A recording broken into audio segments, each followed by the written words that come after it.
रौनकदार बाजार में हर दिन मीठी खुशबू फैलाने वाली एक छोटी सी मिठाई की दुकान थी, जिसका मालिक था हर फनमौला पर बेहद कंजूस आदमी मिठाई राम। उसकी दुकान का नाम जितना मीठा था, उसके स्वभाव में उतनी मिठास नहीं थी, क्योंकि वह हर ग्राहक को तौल तौल कर मिठाई देता और हर दाने की कीमत गिनकर वसूलता था। लोग उसकी मिठाई खाना पसंद करते थे, क्योंकि स्वाद में वह पूरे कस्बे में सबसे अच्छी थी। लेकिन उसके कंजूसी भरे तरीकों की वजह से लोग उससे चिढ़ भी जाते थे। मिठाई राम हर सुबह बड़े ध्यान से अपनी दुकान सजाता। बर्फी, लड्डू, जलेबी, रसगुल्ले, गुलाब जामुन, पेड़ा, सब कुछ कतार में चमकदार तरीके से रखता। लेकिन बेचने में उसकी आत्मा जैसे दुखती हो। वह हमेशा सोचता कि जितनी कम मिठाई बेचे उतनी ज़्यादा बचेगी और उतना ज़्यादा उसका फ़ायदा होगा। लेकिन इस सोच ने धीरे धीरे उसकी दुकान पर भीड़ कम करनी शुरू कर दी, क्योंकि लोग कई बार कहीं और से मिठाई ले लेते थे, जहां दुकानदार थोड़े खुले दिल वाले थे। धीरे धीरे त्योहार का मौसम आया और पूरा बाजार चमकने लगा। हर दुकान पर भीड़ लगी रहती, पर मिठाई राम की दुकान थोड़ी सुनी सुनी थी। वह बार बार अपनी शीशे की अलमारी में सजी मिठाइयों को पोंछता, उन्हें चमकदार बनाता और सोचता कि लोग उसकी मिठाई कैसे छोड़ सकते हैं। उसे लगता था कि वो जितना भी कंजूस हो जाए, स्वाद की वजह से लोग फिर भी उसकी दुकान पर लौट आएंगे। लेकिन लोगों को स्वाद जितना चाहिए था, उससे ज़्यादा उन्हें दुकानदार के दिल की मिठास पसंद थी। कस्बे की दूसरी दुकानों पर मिठाई थोड़ा कम स्वादिष्ट थी, लेकिन वहाँ लोग मुस्कान और उदारता पाते थे। उधर मिठाई राम अपनी मिठाइयों के हर टुकड़े को जैसे अपनी निजी दौलत समझकर पकड़ कर रखता था।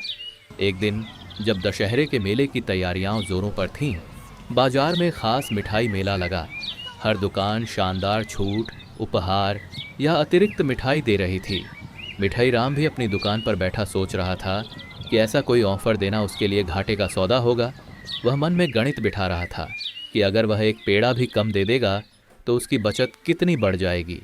लोग उधर मिठाई मेलों में घूमते रहे, उनकी खुशियाँ बढ़ती रहीं और मिठाई राम की बेचैनियाँ भी उससे ज़्यादा तेज़ी से बढ़ती रहीं। उसकी दुकान में जैसे सन्नाटा छा गया था।